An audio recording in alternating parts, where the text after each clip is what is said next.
Well, good afternoon, folks. This is Eric Rollins, the Constitutionalist, coming to you live from the podcast Slayer. Shout out to my tech and the master of delusions, the Spider-Man himself, PhillVill. All right, and here we go on screen. We have an empty seat as a guest. So we have this is a tease, right? We have somebody else coming, a surprise. Well, maybe definitely have a surprise guest. I think this young man has a lot to say. Anytime I'm interviewing somebody that I consider the future, that's smart, articulate, and conservative, I'm excited. Yeah. I want to promote those young people because I'm only going to be around for so long and I want a better future. And I believe that conservatism, it's the only place where there's any common sense. Well, without that common sense, we don't have very much future. And in California, there's not an abundance of common sense, at least at the elected level. We do have some leading lights like David Tongipa, local assemblyman. I'm in his district. I'm hoping that the dreaded Chicken Jim Costa, and the reason I call Jim Costa, Congressman Costa, it's Congressional District 20. I call him Chicken Jim is because he has a strong record of agreeing to debates and then running like a chicken. Oh, I thought you were going to say he butchered chickens or something. I have no idea about that. I just know that he runs from debate. Now, the good news is last year he did actually go to a debate. So, but then he didn't stay to talk to anybody. He didn't agree to really have any questions. And it was only not true debate because they never really went back and forth. Mm. It was more you answered a question, then you answered a question. It was that format.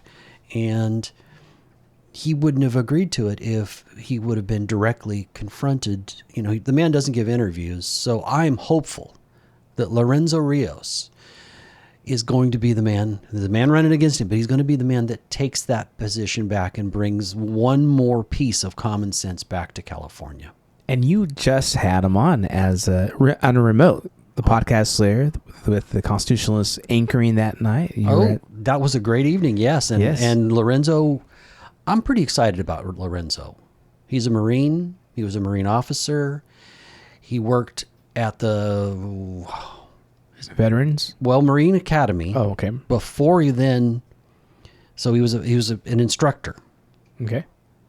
But basically a professor. Yes, I heard him speak. He's very dynamic. He has a lot of experience. He is pro-military, but he better be as a former Marine. You're always a Marine, but yeah, a retired Marine. But he's not a neocon. I don't think. Not at all. No. But again, that's locally is what we're doing. You know, he represents us, I think, very well. I think if California is going to change, it starts. This is ground zero. I am currently sitting in ground zero of the change for California. So, folks, that means you could create your own ground zero because local's what makes the difference. Are you sitting on the sidelines going, I really don't like what the school board's doing. I really don't like what my city council's doing. Well, if you're just sitting on the sidelines, you're not creating change, are you? No. Well, we need people to create change. We need better. Whether it's simply shoring up a good area or going, okay, I'm going to run. Or maybe you're like, I'm not the person that can run. Can you find a good candidate that you can believe in? It's pretty easy to believe in first-time candidates.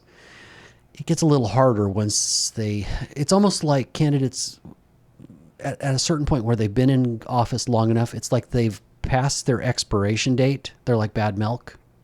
Bad milk, okay. They're not turning into yogurt because that bad milk is sour bad milk. Yeah. Not sweet. Right. And so I think our founding fathers were right when they talked about having citizens that governed. In other words, it wasn't their whole life. You came in, you spent a few years, and then you moved on. I think they were absolutely right. We have so many examples. I'll give you one on the right, and that would be the turtle, Mitch McConnell. He is basically a swamp rat, or I guess... There I am. He'd be a swamp turtle because he really does look like Yertle the turtle from Dr. Seuss. Do you ever notice that? He has that same jaw. Kind of carries his chest the same way. Turtle. Yep. But then you've got other entrenched politicians like our own governor, Gavin Newsom. You know, it's kind of a shame that Bill Clinton got Slick Willie, because Gavin's every bit as slick as President Clinton was, except I think that most of the time President Clinton had the ability to tell the truth. I don't think that Gavin has the ability to tell the truth. Everything is seen through a lens of, how can I manipulate the people in front of me? Yeah. What can I do to convince them so that I have more power? He's like the ultimate narcissist. I think Bill Clinton, you knew was lying, but you liked him. And he But he wasn't always lying. He was lying about certain things. I think Gavin will lie about anything. Yeah, you start looking at his shuffle. Well, you know, he starts doing this with his hands, or I love the milking the cow one. Yeah, we got the chicken and the cow now. We talked about that. I am wondering here because, by the way, congratulations. Yeah, 150,000. 160,000. 160,000 on a meme. On a meme. Yeah, none of those well-produced reels that you have No, those have done well, but nothing's gone crazy. As opposed to just a random meme with a little bit of music went insane.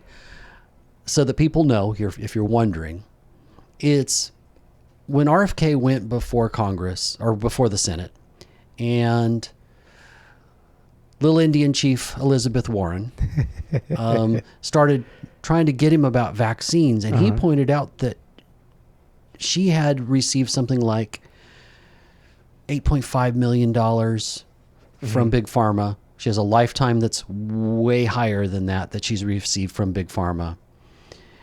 So she is the politician that is most obligated to Big Pharma. And so he's calling her out. Well, I put that meme where he's calling her out, and I put it to the music of Indian Outlaw, which is a country song. It's like Indian Outlaw, Cherokee and Choctaw. I better not sing. We'll lose listeners. And I don't know. I just threw it up because I thought, this is funny. I'm going to do this. And I think the best humor is humor that has absolutely an element of truth. And it went nuts. Now, is that the most important thing? No, but we have to remember that in order for the change to be lasting, we have to shift culture and we have to bring light to the darkness. Well, one of the darknesses out there is the fact that politicians, and there are absolutely, we're going to do a Gavin Newsom milking the cow, so I've got your full attention. Politicians take huge amounts of money from special interest. And then instead of listening to their constituents, they listen to those people that are giving them huge amounts of money. And this happens on both the right and the left. So rather than being focused on they're a servant for their constituents, or they're married to a worldview, they're connected to a worldview, a lot of them reach the stage where they're for sale. Well, at the point a politician is just for sale, which special interest knows how to buy them, again, I think they've passed their expiration date. It's well beyond that goodbye date. It's where you open the milk and you're like, oh my God, this is in the fridge. I got to get this outside now. So I hope that people wake up, and incumbents, they need to be challenged more often, especially at the local level. Where do you think the bench for all those higher offices comes from? With the exception of somebody like Donald Trump. But that's very much the exception. Most of the time, it's somebody that served on the city council. Maybe they were appointed to a position, some county board, and maybe they said they were part of city council. They were part of board of supervisors. Well, then they move up. That's our future bench. So with that future bench, what do? Well, I hope that future bench is people that you can believe in, people you can respect. Now, the good news is, as he quietly sneaks in, I got that tease, that young man that I mentioned before. Uh-oh. Watch out. That is getting ready to join us. This young man has been a leader, which I appreciate. He was the regional rep for Turning Point. He's now a leader in Young Republicans. He is working for, am I right in saying Supervisor Mendez? Councilmember Richardson. Councilmember Richardson. Sorry about that. Still in government. Welcome, Matt G. Thank you for having me. Pull that a little closer to you. Okay. All right. So this young man, I've had him on before. We're going to mention Turning Point a little bit, but I think I want to hear more about what are you doing now? Or first, give me some history. Turning Point will get mentioned because Charlie has changed the world, I think, for the better. Mm-hmm. Sadly, it happened through his passing, and I still, it just kills me that his surviving family has to go through this tragedy. But I think this is turning into a positive. 100%. I think in terms of with Charlie Kirk, he was changing the world, and I think his death kind of expedited or sped up the movement that was inevitably happening with not just our generation, but our country and the world. I mean, he had just gotten back from, I think it was South Korea, because if I don't know too much about the issue, but I do know that there's been persecution and raids on the Christian church in South Korea, and he went and spoke to thousands of South Koreans who were Korean patriots and Christians and people who were fighting for their religious values and democracy and freedom and liberty. And so it was a movement that it started in America, started in Arizona, started in America, but it infiltrated the world. And he was in South Korea, he was in Japan, and it's truly remarkable. Well, something just mind-blowing just happened. Megyn Kelly, along with Charlie's sister, just did a podcast. It hit 1 billion views. The only type of stuff that hits 1 billion views are music videos. Mm-hmm. This is like unprecedented. It's and even the memorial hit a record amount of views. I think they even said it was a larger impact than Martin Luther King and the JFK memorials and funerals. And we all know the impact that those, not to diminish the reputation or the impact that they had on the country, which they had a huge impact, but that just goes to show the tremendous impact that Charlie and Turning Point and really the movement is having. So, well, having interviewed you when you were just starting with Turning Point, you become a much stronger spokesman. How did Turning Point change you? So give me a little bit of your story and how it prepared you for where you are now. So yeah, I started off actually working for the Central Committee. With politics, I always tell people younger than me, I'm not that too old, but there's younger guys coming up, and I always tell them it's not about who you are or your past or whatever. It's really just about how well you can articulate your opinions and present yourself. But number one is showing up. And so working. And showing up and working and being in as many places, showing up to the table, the small events, the big events, and everything in between, you show up. And that's how I kind of got started in high school. I was a volunteer and at the Fresno County Central Committee.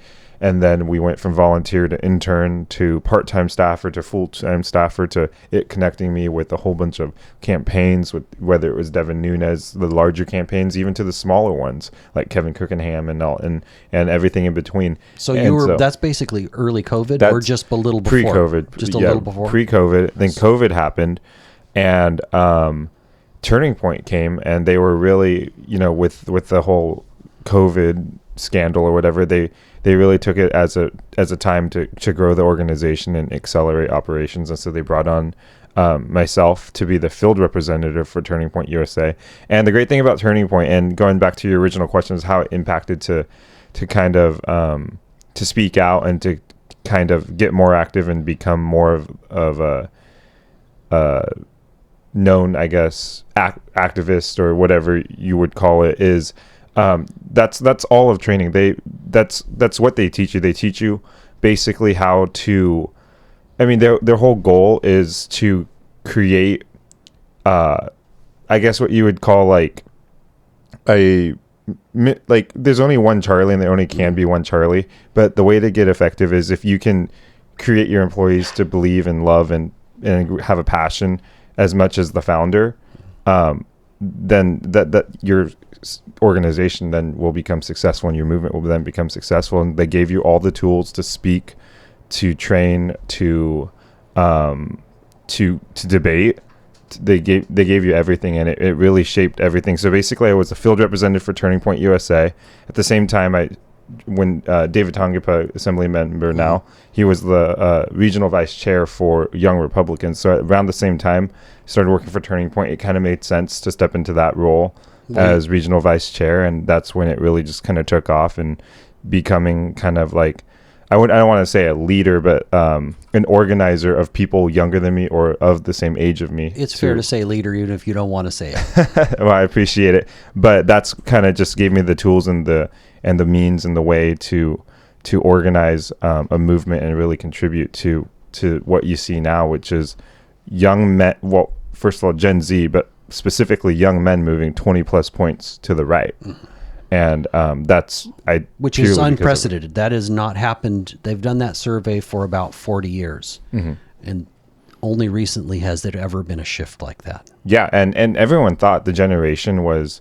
I spoke at Charlie Kirk Vigil. I think you were there at New Covenant Church. Yes, I was, and you did a great job. Thank you, I appreciate it. And I made the point that because of Charlie Kirk,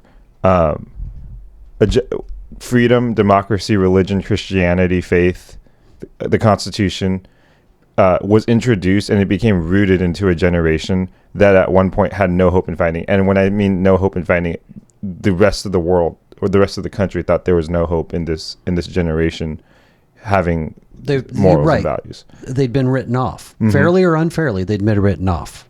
Charlie was one of the few people that was like, "Oh no, we can shift this." 100%. 100%. And so it's truly incredible. I went to the memorial in Arizona that we were just talking about. That was huge.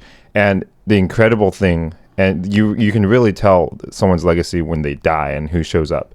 And the incredible thing about that is that sure, there was a good amount of people over 30, which is totally amazing and fine. But a vast majority, about half, which is incredible, were under 30. Young Americans who were impacted by Charlie. And it was incredible to see. They were 12-year-olds, with their hands up, praising Jesus, part of the movement. And that's all attributed to Charlie Kirk and his legacy and his talent and ability to articulate thoughts and promote freedom, democracy, and religion. It wasn't just that he was articulating it in a clear way. It was that he was always positive. It was easy to hear him. Even if he profoundly disagreed with somebody, he brought a level of class and calm and kind of a loving spirit. Mm-hmm. He did everything. Even to somebody, which is truly rare. Yeah, and I like that you mentioned like he did it with class, because he truly did. And I've worked a handful of the Prove Me Wrong tables, in which was the event where the horrible tragedy happened. But I've worked at many of them, and Charlie, in terms of class and respect, every time he would debate a student, he made sure that he specifically, and you can go back to most of his videos, put the mic down when the debater was speaking to him, because he wanted to respect their time and respect what they were saying and truly listen.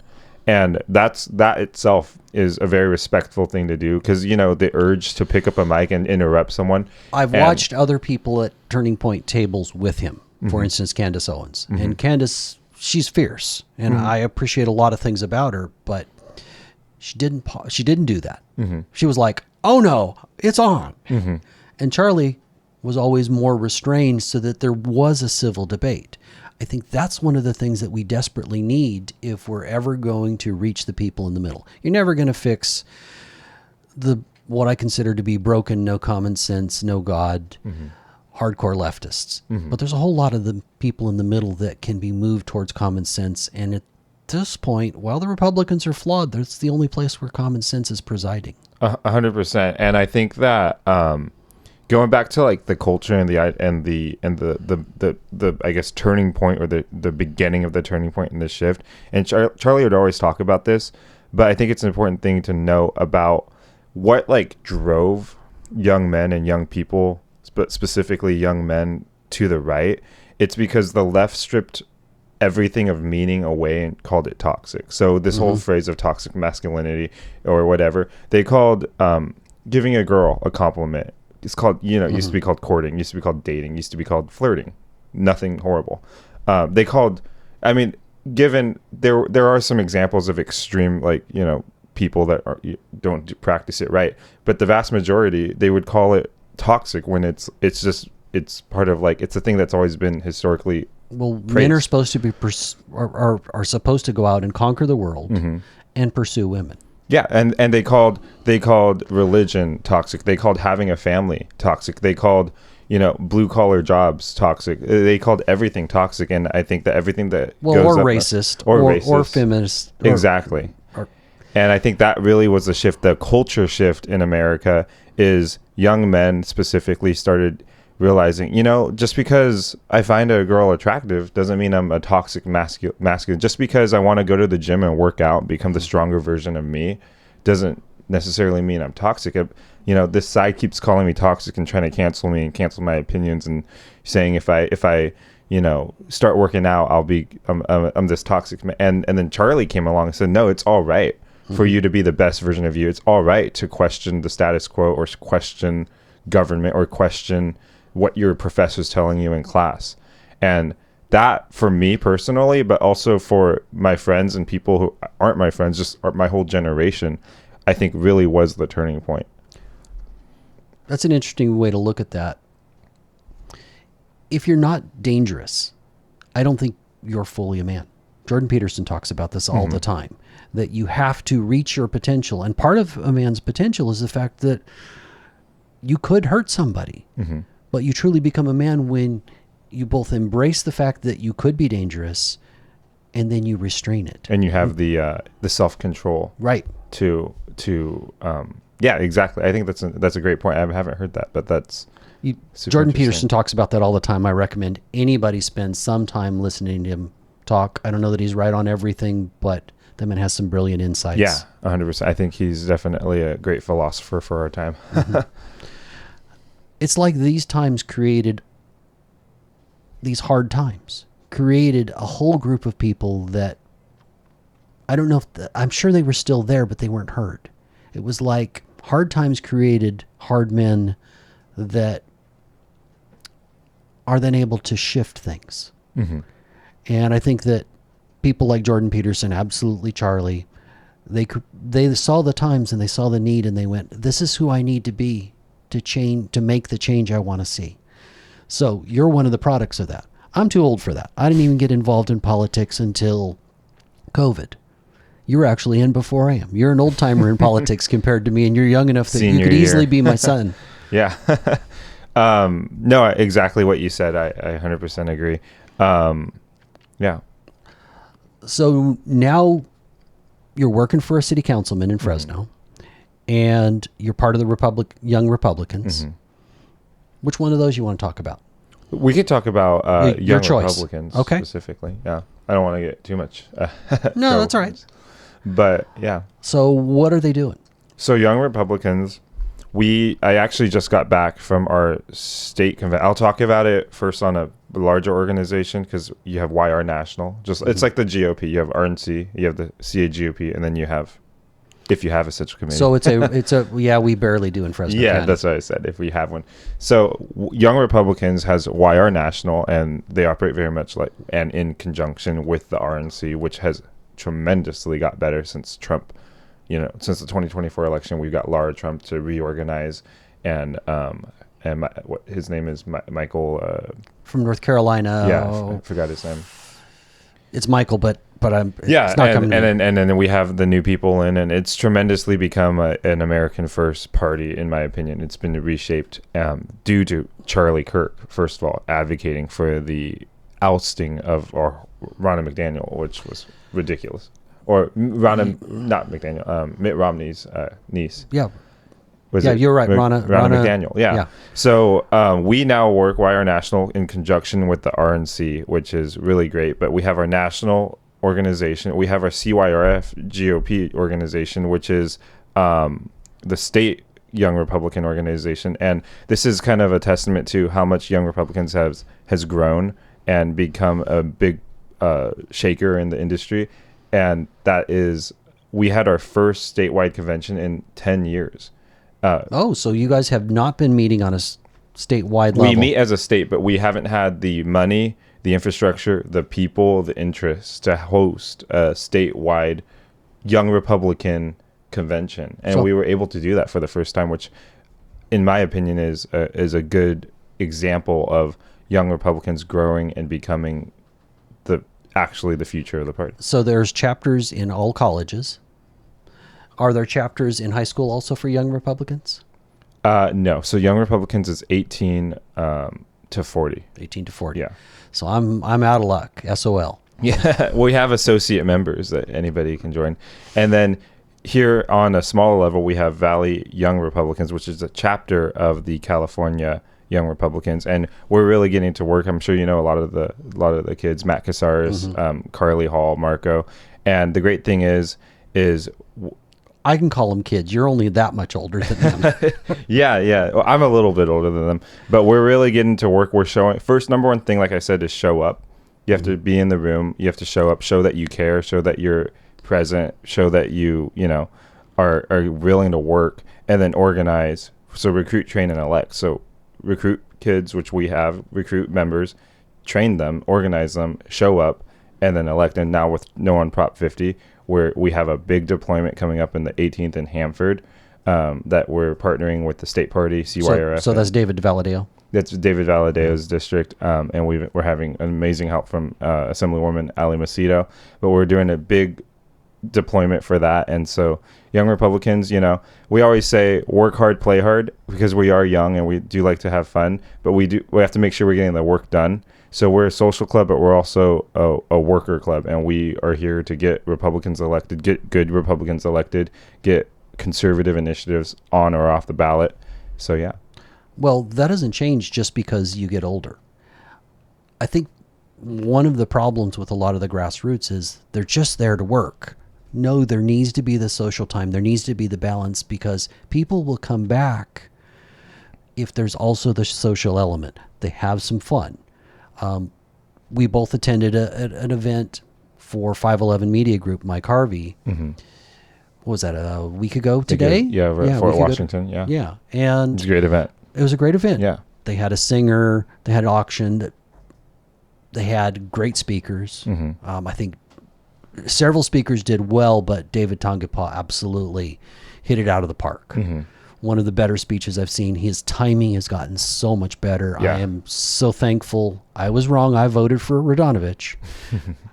But I'm so thankful that David's the one that got elected. Yeah, no, I am too. And that event was great. And that was we had a Young Republican table on the Turning Point USA table. But that's exactly what needs to happen is, you need to have a little bit of fun. You need to have something that brings people in who might not necessarily be interested in politics, but want a community and want to be on a team.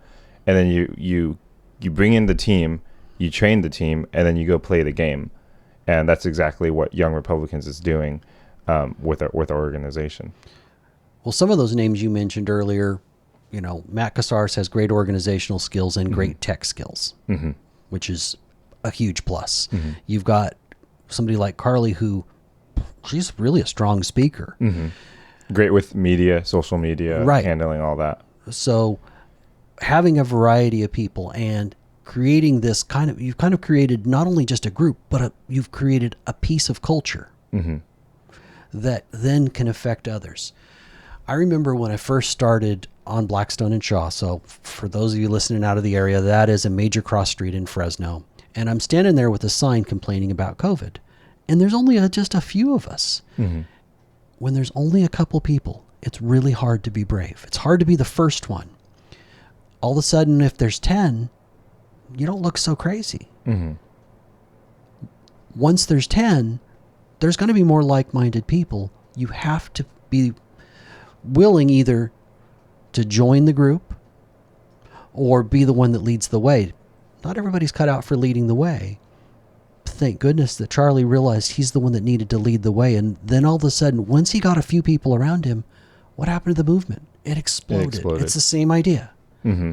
No, I agree. I think that it all starts with having a good idea with the couple people that can lead it, and everything else will fall in line with the grace of God. And so I 100% agree. So what role do you play in Young Republicans? So currently I was just the outgoing state board vice chair. So just like the CAGOP, you have your chair, your vice chair, your secretary, regional vice chairs. I was a regional vice chair on the state board. We just held our election at the last convention. I did not run just because I want to take a step back and focus on our local chapter. And then it just was too much traveling for me, going up and down to Sacramento and stuff like that. But I am the vice chair of our local chapter. So we're actually meeting tonight. We're finalizing details on No on 50. We just started our political action committee called Valley Red Wave, which right now the number one goal is No on 50. But after that, our goal is to, how do I put this? To make sure that we have a healthy local conservative movement and Republican Party. See, I think that outside of the Central Committee, which I think is in deep trouble here in Fresno County, there's plenty of grassroots groups, but almost everybody that's in those grassroots groups is 40 and older. Like 40 is the younger end. We need to find a way to combine the efforts of those two, or at least, even if we can't agree on everything, we're moving in the same direction. Exactly. And it's all about organizing, because the number one thing that I don't compliment Democrats too much, but the number one thing that Democrats do well is that they all start off with their ideas, your far lefts, your center lefts, all this kind of stuff. But ultimately, they all somehow come together and they start slowly shifting towards one goal. And I mean, but part of that's their hive mind. That is true. They're like the Borg. And it's admirable that Republicans are so much free thinkers and independents. But at the end of the day, if the goal is getting policy or a candidate elected, we all need to figure out how to how do I put this? Drop the 10% for the better good, or for the 90% that we all agree on. Right. You're never going to get everything you want. Politics, by its nature, means you have to compromise if you want to get things done. And if all you have is lines in the sand that you feel like will never move, how do you support anybody? Exactly. So you've got to choose. Here's the let's say 3 things that are most important. I'm not movable on these. Which but the everything majority else, of conservatives aren't movable on them. Everybody has their main things that they support. And right, but if they cut it down to just 3, I know a lot of people that are like, well, no for this and no for this and no for this and no for this and no for this. And if the candidate doesn't fit my 10 points, I'm not even going to vote. Yeah, exactly. I think, but it's not to cut down. Like, I love conservatives because they are free thinkers and they are willing to, to really stand up for what they believe. And I guess my message isn't to not necessarily not do that. I highly encourage free thinkers within our own party and within our own movement. But at the end of the day, there needs to be a point in time where we all come together to get our party in power. And that's probably a big reason why California. We got a 2-party system. And if you don't work to get your people, even if they're not the people that you totally love the most, we don't even have a voice at the table. The only way that legislators in the assembly or the Senate are effective is by going to social media and going to the press and advocating either for or against something, depending on the issue and what's going on. Thank goodness we have people like Shannon Grove, David Tongipa, Carl DeMaio. There are others. Ali Macedo's doing really a pretty good job. Or no, I won't say pretty good. She's doing a good job with going to social media because I follow her. And that's the future of the party. I'm so glad that Republicans have finally embraced the power of social media, because I was actually listening to a podcast, Patrick Bet David, and he was talking about you can be murdered in two different ways. You can be murdered like quite literally, but you also like your reputation, which is now lives on social media. Right. If that thing gets murdered, that's almost not obviously equivalent, but that's that's very important and almost as impactful as you know what I mean, being there. And the way that the world shifts, whether you agree with it or not, you have to figure out how to, I guess, play the game. Agreed. If people don't play social media in a way that is smart, often I've watched them murder themselves. Exactly. Meaning cancel themselves. I'm not talking about cancel culture. It's they've been so egregious with how they've gone about talking about an issue that everybody thinks they're nuts. Yeah. A great example is those people that are praising Charlie Kirk dying for peacefully speaking. And the left makes it easy because if we are bad people because of our ideas, and they label us Nazis, fascist, sexist, bigots, homophobes, anti-LGBTQ, and those opinions make us evil. Well, what's okay to use against evil? Yeah, no, I agree. And going back to the social media thing, I wanted to bring up is that I think, and it has to tie with kind of what you said about like hiding behind your phone and saying all these names and stuff. But it's interesting the way the world that we live in is that sometimes the only proof of presence is social media. Some of these people do live behind their cell phones, and that can be a good thing and a bad thing. And you have to figure out how to use the tool of social media correctly.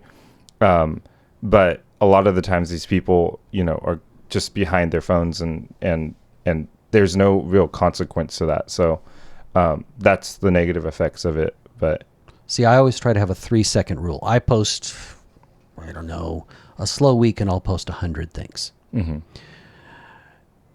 have a 3-second rule. Before I hit send, I look at it again and go, what are the implications? I know I have a few things that I said out there that probably weren't the wisest, but in general, I try to bring some humor, make a point, and not be nasty. In other words, with a little levity, with a calm and a seriousness, or essentially, while I'd never thought of it this way till this moment, I was trying to do what Charlie Kirk does, though I am not near as loving and forgiving as that man is or was. Yeah, no, I think that's a good rule. 3-second rule. I think sometimes I need to pay attention to that too. So, you're meeting tonight. Not asking you to. If somebody wanted to come, is that like public information and they can find it? So or is it invite only? It's just a board meeting. It's just the people running the chapter. We're planning. It's not like a regular chapter meeting. It's like an executive board. It's like a we're coming. I just came back from state convention, learned a whole bunch, training, a whole bunch of resources. Matt Casares, he assembled Solomon Verduzco, who I know all those. Yes, assembled. They were like, let's meet tonight. There's a whole bunch of information. We're going into a huge fight. Come, the next 2 weeks. It's really going to ramp up with No on 50. We have 2 or 3 walks planned. We have signs to get out. We're like, we got to meet, and then we also have to figure out, because there is a small momentum, kind of like recall. Behind this No on 50, but the next thing is like, how do we keep this momentum going and it not die out through the holiday season, till we have to keep this momentum. Well, if we can win it, primary. I think keeping the momentum is going to be fairly easy. If we lose this one, not only do we lose because I think it's terrible for our state, but I think a lot of people are like, well, we can't win anything. You look at the polls, this one's close. It's like 50-50, if we lose, it's because we didn't work. Yeah.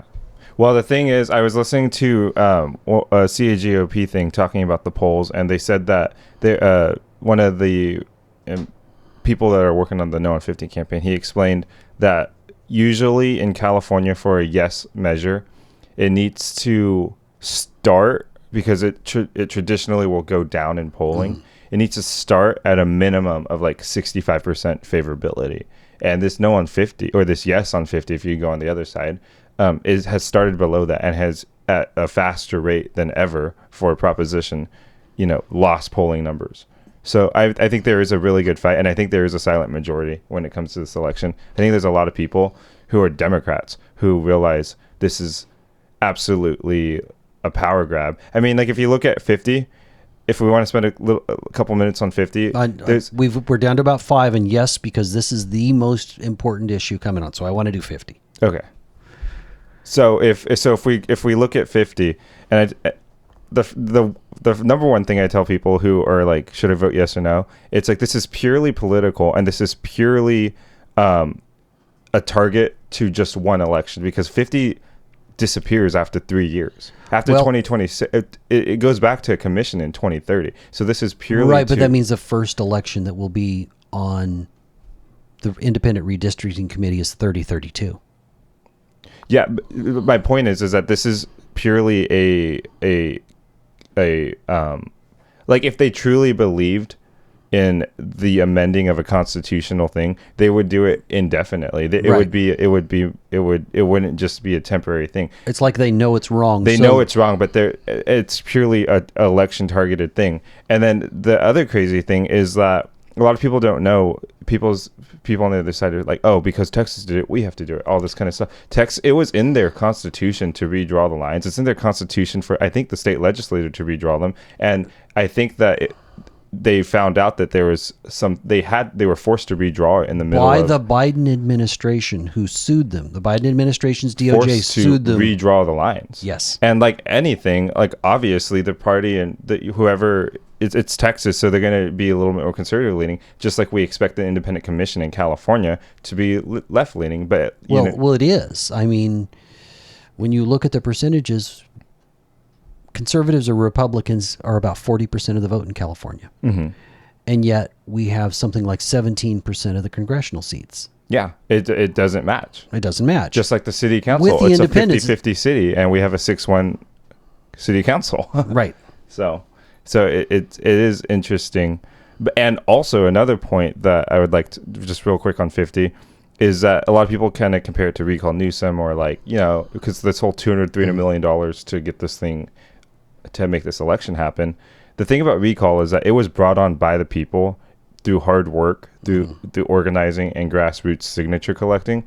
This wasn't asked for by Californians. This wasn't like organizers. Right, there was no bubbling up. It was need state for legislators doing what state legislators do and taking too much control and power over a system. Well, even the dark Sith Lord George Soros, Mm-hmm. he gave in $10 million Mm-hmm. towards the yes on 50. That should tell you something, folks. If that evil man who doesn't believe in the rule of law and has done everything he can to make crime not crime by putting money into DA races around the country, and he wants yes on 50, you got to know it's not okay. Yeah. And going beyond 50, because I think the conversation goes a little bit beyond 50, but another thing that we need to worry as conservatives and moderates in California is when it does go back to independent commission, there's an interesting fact. I was just at this Lincoln Club event, and a consultant came and he was talking about the actual stats, and he said in the last redistricting commission, how many conservative lobbyists were there lobbying the commission when they redrew? There were 2, maybe 3. There's right. How many Democrat lobbies were lobbying the commission? Over 850 lobbying meetings happened for this commission. See, I went before that board and I spoke. Yeah. No, I'm talking about lobby groups lobbying. Okay. Yeah, I wasn't representing a group. I just was one. No, like organized lobbying, which is a big power move in because it's supposed to be of the people for the people, and when the people go speak, the California legislators kind of ignore that. Well, we're down to less than a minute. Final thoughts. First, no on 50. Everyone vote no on 50. But I appreciate you having me on. It's always a great time, and just like we were talking about, I think that the kids are all right. I think this movement that has came out of this horrible tragedy is really something of God, by God, and by the grace of God, it keeps going. Well, amen to that. That's as if there is hope. Yeah. Well, Matt, I sure thank you for this time. Thank you for having me. And you are welcome back. Appreciate it. I'd love to come back. All right, cool. All right.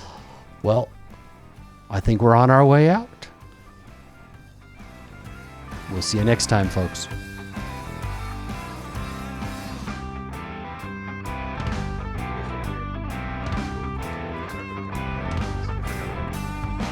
I have